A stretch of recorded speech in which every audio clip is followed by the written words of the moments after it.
Welcome to Let's Talk Midlife Crisis. I'm Ashley. And I'm Tracy. And today we have with us the Debbie Dobbins. Welcome, Debbie. Welcome. I'm so excited to be here. We're excited to have you. We are excited to have you. So tell us a little bit about yourself. Well, I actually, sometimes I go by the moniker the Queen of Magic because honestly what I teach appears to be magic. Anybody and everybody on the planet wants to have more. Well, sometimes they don't say they want more money, but the fact is that they do. But the fact is, people don't really want more money. What they want is what they believe the money will get them. Mm-hmm. And if you drill all that down, literally, you just ask the question. What do people want? Freedom. What does that mean? Freedom for everybody is a little bit different, but basically it just means having the dignity and the autonomy to do what you choose to do in your life. And so all of that put together is the feeling of being what I call your inner billionaire, because that's what the book is about. It's called Your Inner Billionaire, and that was a title that was given to me by my, higher self-consciousness. I actually was going to call it Your Inner Millionaire, and I have this intuition that just talks to me all the time. There's 5 clairs: clairaudio, clairvoyant, and a couple of other clairs. So I call it the 5 clairs. The clairaudio said, anybody can be a millionaire. That's really not a stretch, really. I mean, I know for a lot of people it is. And this idea of billionaire is, number one, it's a stretch. And that's what, when you want to create your big dreams, you have to get out of this finite mind and get into the, I'm going to release and let this go, not how do I do it. And the word billionaire just popped in this conversation. And I didn't know also that the word billionaire was going to be a trigger for people. Oh. Which that was a really interesting thing to uncover. The book was published January 1st. So there's a whole conversation around billionaires, period. But more importantly, there's a lot of stigma for people because of their money stories about what a billionaire is. And this book is not about putting $1 billion in your bank. It's putting $1 billion or that energy into your beingness. Therefore, you show up feeling like a billionaire, because at the end of the day, you want to feel how you want to experience life. And I have been through what I call the hero's journey about 20 times. And that is, if you know anything about Joseph Campbell and the hero's journey, you go through, the mythology is you go through a forest or whatever, you're on the path and the dragons come out, or the lions and the tigers and bears. We all have our own hero's journey. And it could be going through the gauntlet, which I have. I've gone through drug addiction. I've gone through owing the IRS $500,000. I've gone through cancer diagnosis and all of the treatment. And somebody would ask me, well, why would you go through all of those things and come out the way you are? And I believe that was my mission. That was my purpose, to give that example that it doesn't matter where you are, you can create something new out of that and something magical, which is literally the hero's journey, to come out through your dragons and say, okay, now I know the answer. So I'm not here to say I know all the answers, but as a 70-year-old woman, and I love the title of your podcast because there's so many women out there. I love women, and I love women in the second half of their life, which for me, I'm been on my second half a million times. But the second half of our lives is where all the magic is. Yes. It truly is. It truly is. And I love, I recently, I guess it was 2 years ago actually, Lisa Marconi wrote a book called The Menopause Brain. And she does all this study on women's brains. I don't know if you know this, but prior to her study and research, we weren't studying women at all. We do know that, field. Yes. They weren't allowed to be in research studies, which is crazy. That's a whole story. But she exclusively studies women's brains. So I took her book, it's very scientific, and I made my version of what menopause is, right? Peri to menopause. I'm well past menopause, and I didn't have any trouble going through it because I was doing the things for my body that would support it. But what's really cool is that our brains as women rewire multiple times during our lifetime, right? We go through puberty, then we go through childbearing, then we go through menopause. And when that happens and we rewire our brains, we now are wisdom souls. Literally, women past going through menopause are rewiring their brain. So if you're rewiring anything, I mean, I do flips with houses, and when I have to rewire the electricity in a house, it's a big ordeal. Right. You got to shut stuff down and, do this. Well, this is what we're doing. So it's no wonder we might have a symptom or two. But when we're rewiring our brains, we are wiring for us to be on this planet to be the wisdom bearers. That just gave me chills because I love saying that, because women are the wise ones on the planet. But when we fully bloom after this thing called menopause, oh my gosh, it is the time for us to say, I'm ready for what's next, because we've done everything for everybody. And now, and this is a perfect time to really ignite your inner billionaire, because you're ready for it. A lot of times we've been for the past 2,000 years, we've been imprinted with this idea that we have these roles and we fit in these boxes. And it's time to really understand that what is our purpose? We have to reflect. We have to look within. We have to become authentic. We have to know who we are. So this is now the opportunity for us to do that. And it's not to say that younger women don't have wisdom. It's just to say that when we rewire our brains during that time, it is on fire. So that's why I love talking to women in their second half, because they're already ready to ignite their inner billionaire. They're ready, they're receptive, and to take that to the next step. It just starts with looking at where we've been, what money story have I been telling myself, which is a lie, because all of our stories are lies. And then we get to rewrite new stories, which are the ones that support us and allow us to be magical. Awesome. Right. Yeah, you've been through a lot. Tell us a little more about your background and your story and how you got to where you are today. So I've been an abundance teacher for probably almost 30 years. And I also started my spiritual journey when I was about 16 years old. I just really was on the search for, at that time when I was young, I was looking for a religion, right? It wasn't, this is back in the 70s, okay? So, I mean, spirituality was kind of an interesting word. But I've always known that I'm creating my reality. And if you know that, then it's really challenging when you do go through experiences like drug addiction or having a diagnosis of cancer. There's those moments of why is this happening to me? Because we do have that ability as humans to say, why is this happening to me? Nothing is happening to us. It's always happening through us. So what is it that my learning is from all of these experiences? And I can assure you that every time I go through one of these challenging experiences, I would say, why me? But knowing at my core, there was a bigger purpose. So it's a dichotomy. And I think it's easy to understand that dichotomy when you have a certain faith and something happens, say for instance, a loved one dies, right, out of nowhere. And you have to be able to rely on your faith and know that there's a bigger purpose. And it really doesn't mean what belief of religion you have. It's your spiritual connection, which I believe our spiritual connection is to ourselves and this big thing called consciousness, which is the infinity of the universe.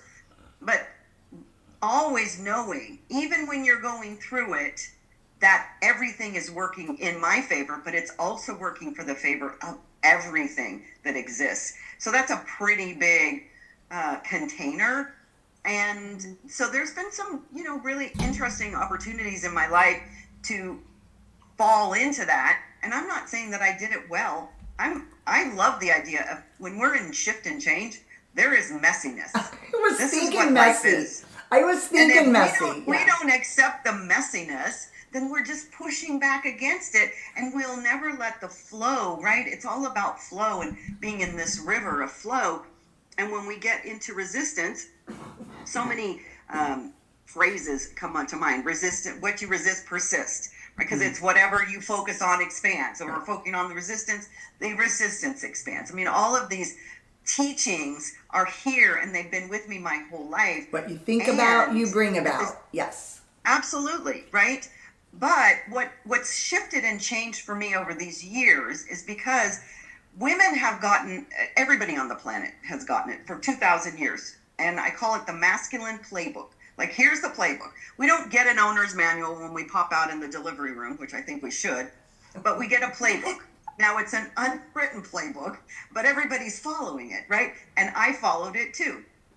And I used to say, I'm the best man for the job because I know how to work that playbook. Like, I've never bought into, I'm a woman, the glass ceiling, we only make, however many, 95, 75 cents on the, I never bought into that, ever. Because I had the playbook. I knew how it worked. I could be as successful as I wanted to be. And yet, that playbook, one of those guidelines in the playbook is you got to work really hard. You have to drive, you have to hustle, you have to be on your game, and by golly, by gosh, don't give up no matter what. And I'm like, okay, I got it. And so that turns into workaholism. Yeah. And I know so many women that play with playbook, right? But then we as women, we didn't just get the playbook, because men just get the playbook, and I'm not diminishing men, but we got the other playbook too that said, oh, by the way, you're a mom, and you have to take care of kids, and you have to be a husband, so you have to do all of this. And we bought that story hook, line, and sinker. The old, I'm a woman, I bring home the bacon, or whatever those songs were. Right. I just always laughed. And I bought it. I bought the playbook. Well, I didn't buy it. It was given. And then one day, about 5-6 years ago, I'm sitting on the beach in Playa del Carmen, and I love just tapping into my intuition, and I'd already been through this cancer experience. And I hear this, once again, clear audio saying, you're here to wake up the feminine on the planet. I went, I don't know who you're talking to, but it's not me, because I'm the best man for the job. Literally, I understood feminine energy from going to feminine movement classes with Sheila Kelly, but I just was still very much in my masculine. Like, I was a business owner. I was a business leader. I taught leadership. And I said, mindset, mindset, mindset. Right. And I went, okay, I don't know who you're talking to. And it said, well, you'll figure it out. I'm like, okay.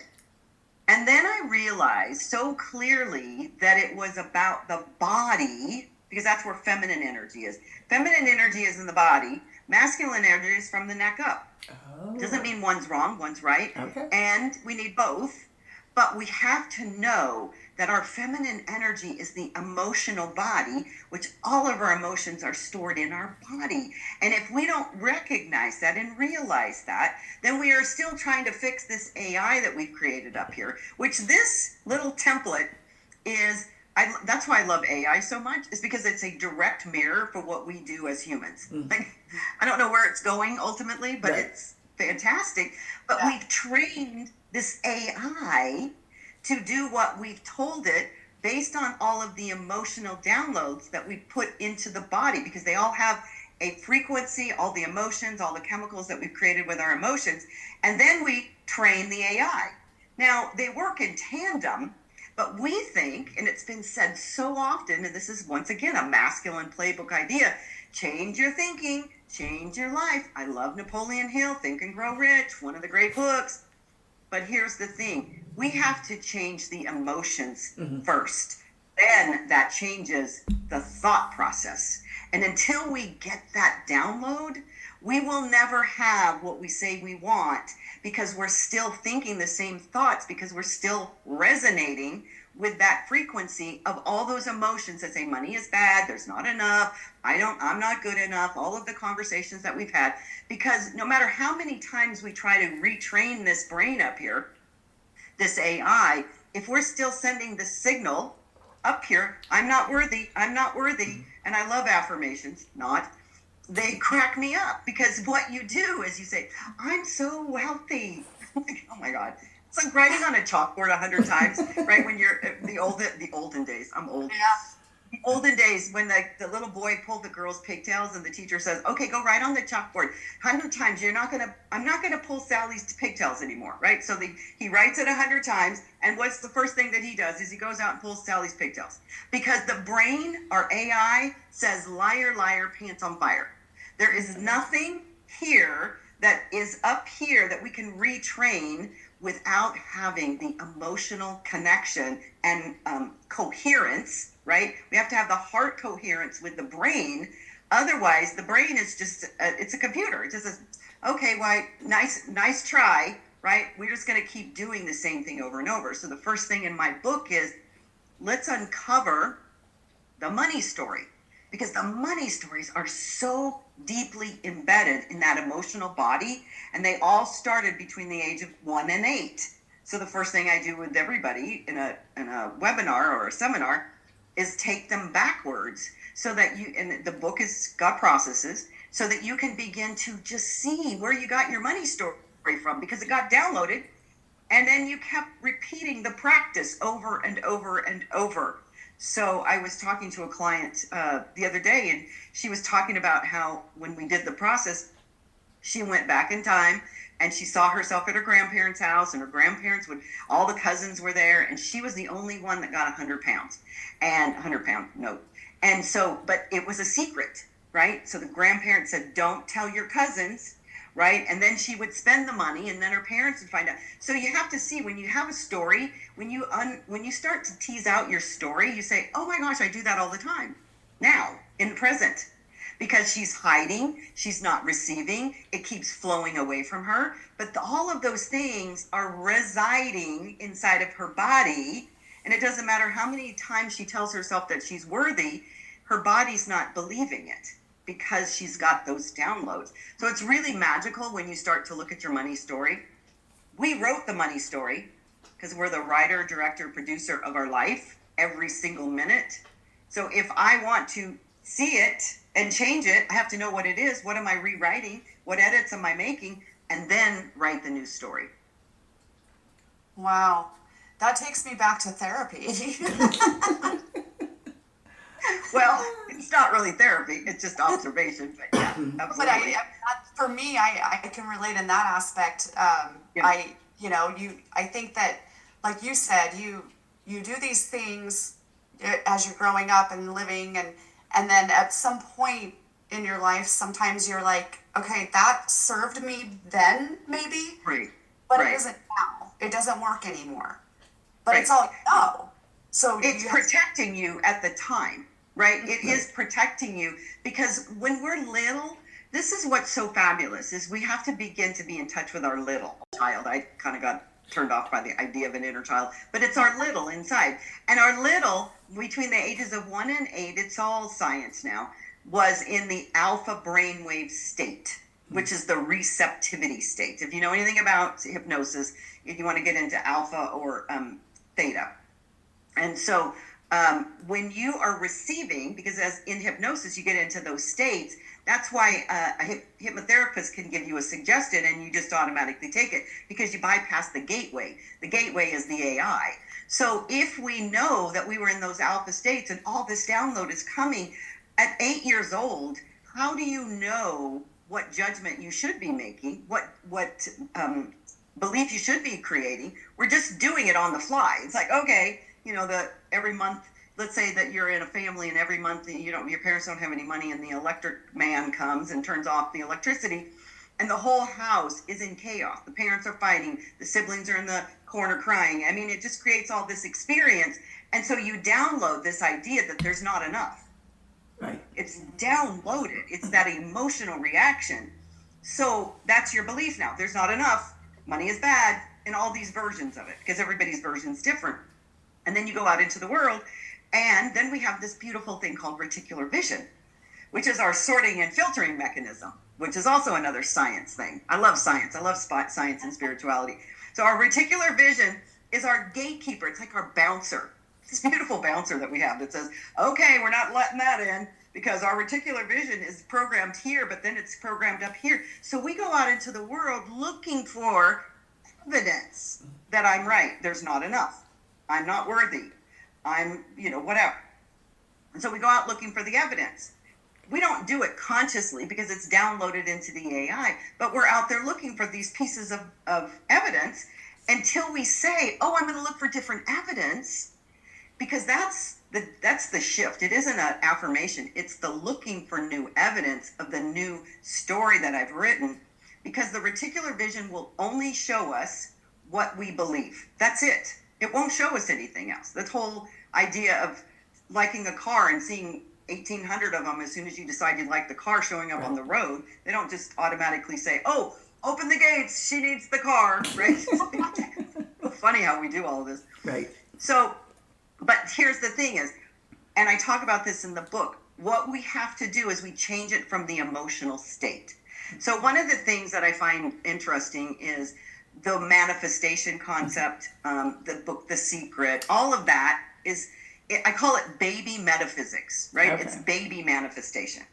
Because the first thing that people do, oh, I can manifest a parking space. I can manifest a latte. I'm like, okay, good for you. See what you can really create. Because the fact is that we really want to create the feelings of all of these things. Right. So I have a Money comes great little easily thing and that frequently. everybody can do. Yeah. Everybody can do this. You can get a little Post-it thing, right? You need this much of anything. You just take a Post-it, so you make a little triangle on it. And the top of the triangle, you put what your vision is. Why, maybe I want a, chocolate brown Lexus, or maybe I want a villa in Italy, whatever. You put that at the top of the triangle. And then in the middle of the triangle, you write how you would feel emotionally if that was your experience. You write that emotion in there. And then you just down at the bottom, write a date. When do you want that to happen by? Because most people think they can't have it, so they won't even come up with a date. Right. So they resist that. So just come up with a date. Okay. Then what you do, you probably want to do this in pencil, you erase everything around the emotion in the middle. Okay. And that is your divining rod. That is where you want to go. It isn't to get to the thing. It isn't to do it by a certain date.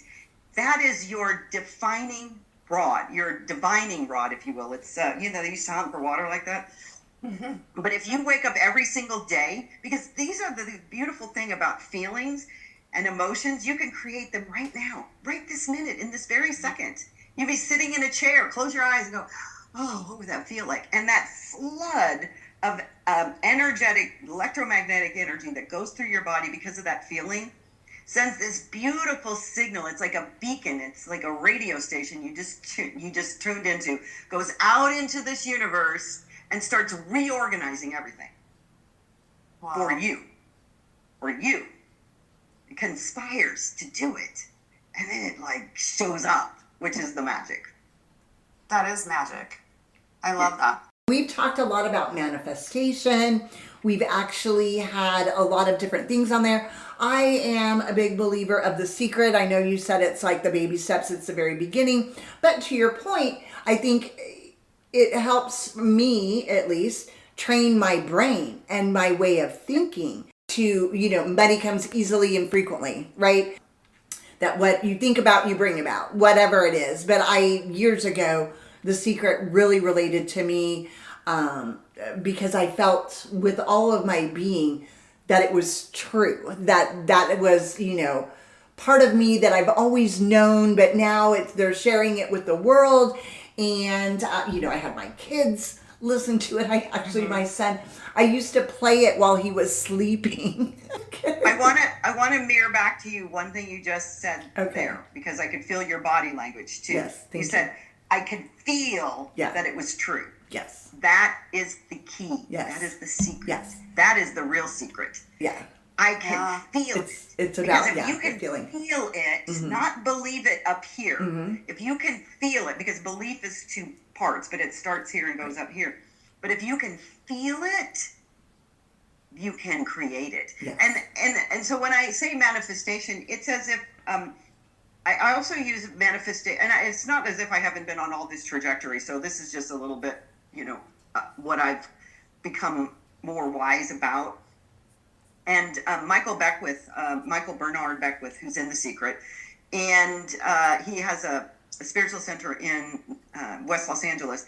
And he said, because somebody interviewed him, I don't know, probably this last year, when you talk about manifestation and how did you feel about The Secret and this and that, he said, you know what, I've come to know now that it's the resonance right? So when we talk about manifesting, it's like I have a magic wand and I'm manifesting, right? And so I'm saying, this is what I want. Please deliver it for me.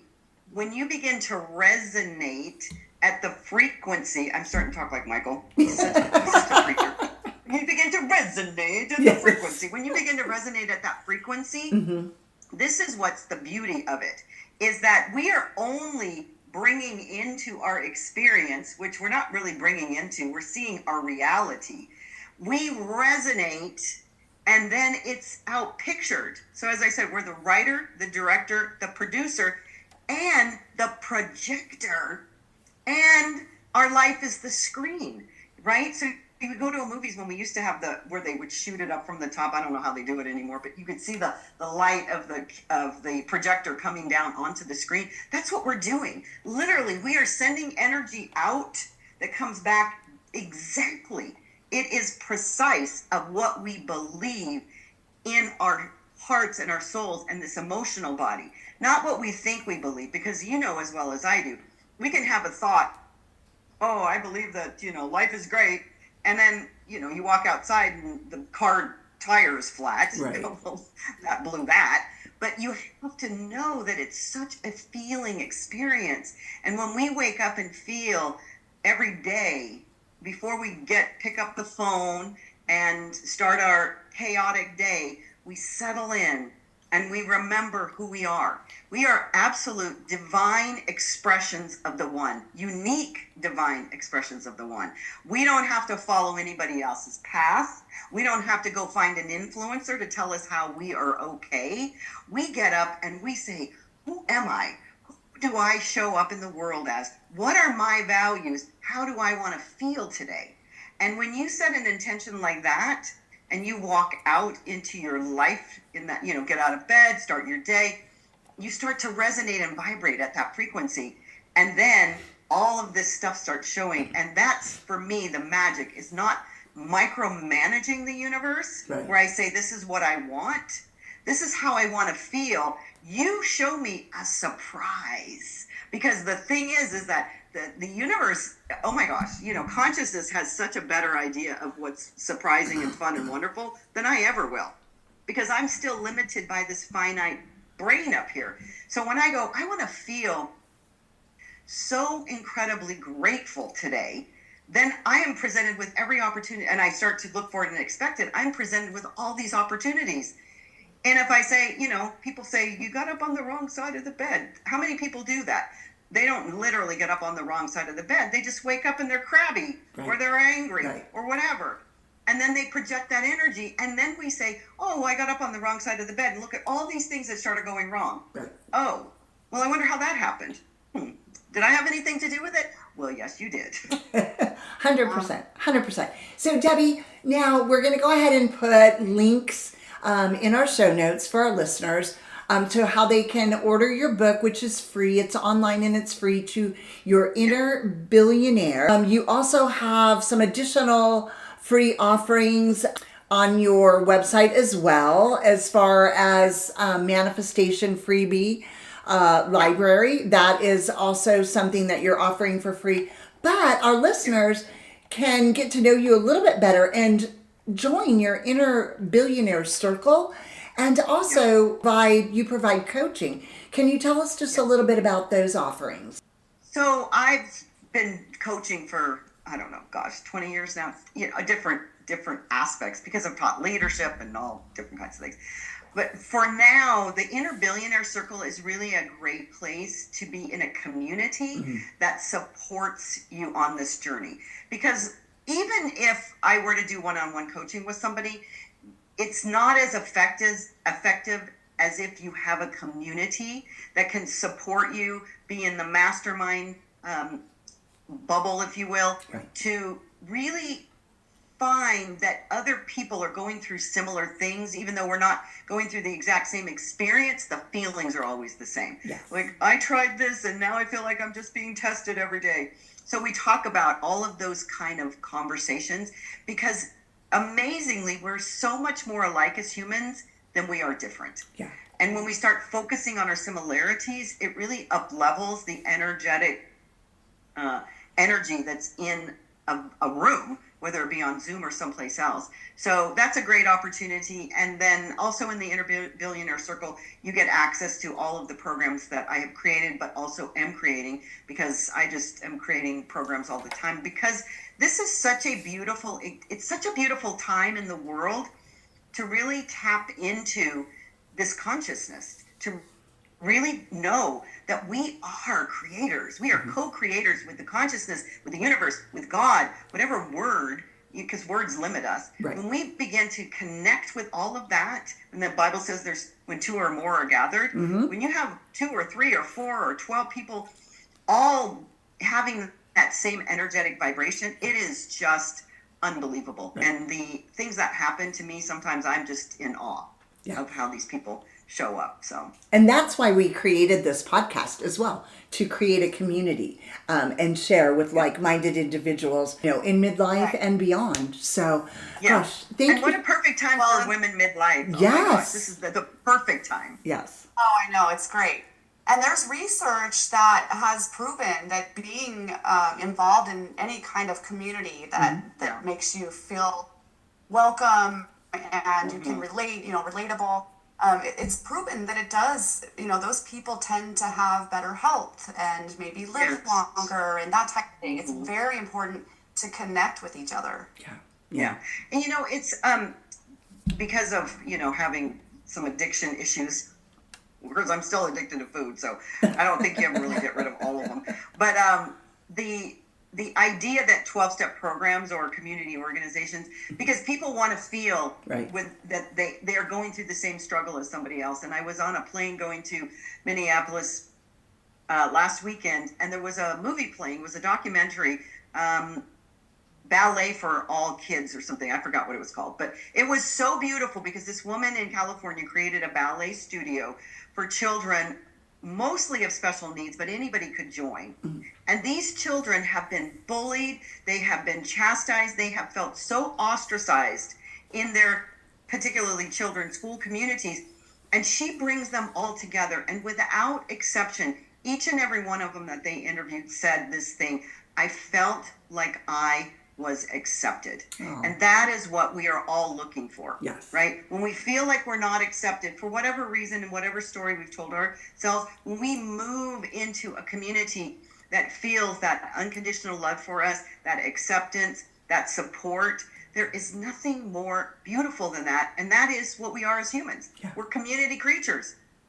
Otherwise, 100%. we'd all be living in separate caves. 100%. So it's really it's so true. And I just love that you have a community. And I love any woman out there that's listening to this, get in some community that supports you. Yes.